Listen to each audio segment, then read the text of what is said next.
విజ్ఞాన గని, భారతరత్నం అంబేడ్కర్. ప్రపంచంలోనే అతిపెద్ద రాజ్యాంగానికి పితామహుడు బాబాసాహెబ్ అంబేడ్కర్.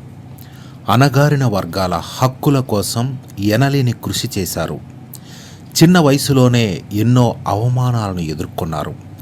ఆకలి దప్పులు తాళలేక వీధి కుళాయిల నీళ్లు తాగుతున్న అంబేడ్కర్ను గెంటేశారు. ఆ ఘటనలన్నీ మనసులో పెట్టుకున్న అంబేడ్కర్ కసితో ఉన్నత విద్యను అభ్యసించారు. వేలాది పుస్తకాలు చదివి ప్రపంచ మేధావుల్లో ఒకరిగా గుర్తింపు పొందారు. భారతరత్న డాక్టర్ భీమ్రావ్ అంబేద్కర్ను బాబాసాహెబ్ అని పిలుస్తారు. భారత రాజ్యాంగ నిర్మాతల్లో ఈయన అగ్రగామి. అంబేద్కర్ ఓ ప్రముఖ న్యాయవాది, సంఘ సంస్కర్త, ప్రపంచంలోనే గొప్ప మేధావి. ఆయన 129వ జయంతి సందర్భంగా బాబాసాహెబ్ గురించి మీకు తెలియని 10 విషయాల గురించి తెలుసుకోండి. బాబాసాహెబ్ అంబేద్కర్ అసలు ఇంటి పేరు అంబా వాడేకర్.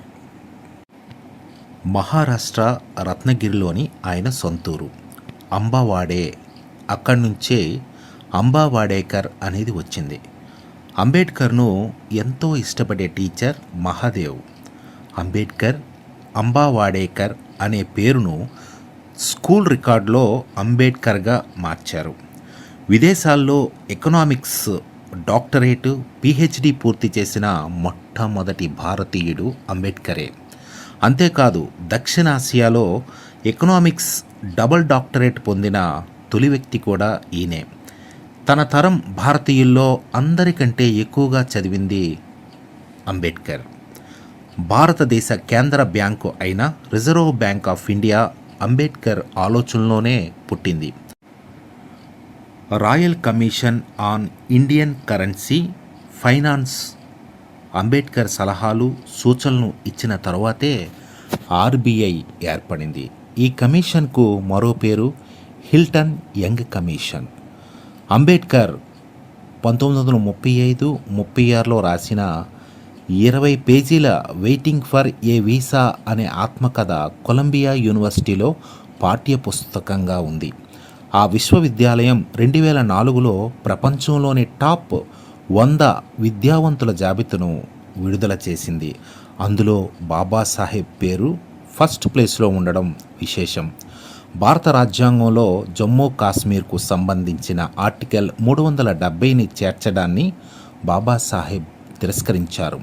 అది భారతదేశ మూల సూత్రాలకు, ఏకత్వానికి, సమైక్యతకు వ్యతిరేకమని వాదించారు. ఆ తరువాత గోపాలస్వామి అయ్యంగార్ ఆర్టికల్ 370ని రాజ్యాంగంలో పొందుపరిచారు. ఈయన జమ్మూ కాశ్మీర్ పాలకుడు మహారాజా హరిసింగ్ వద్ద దివాన్గా పనిచేశారు.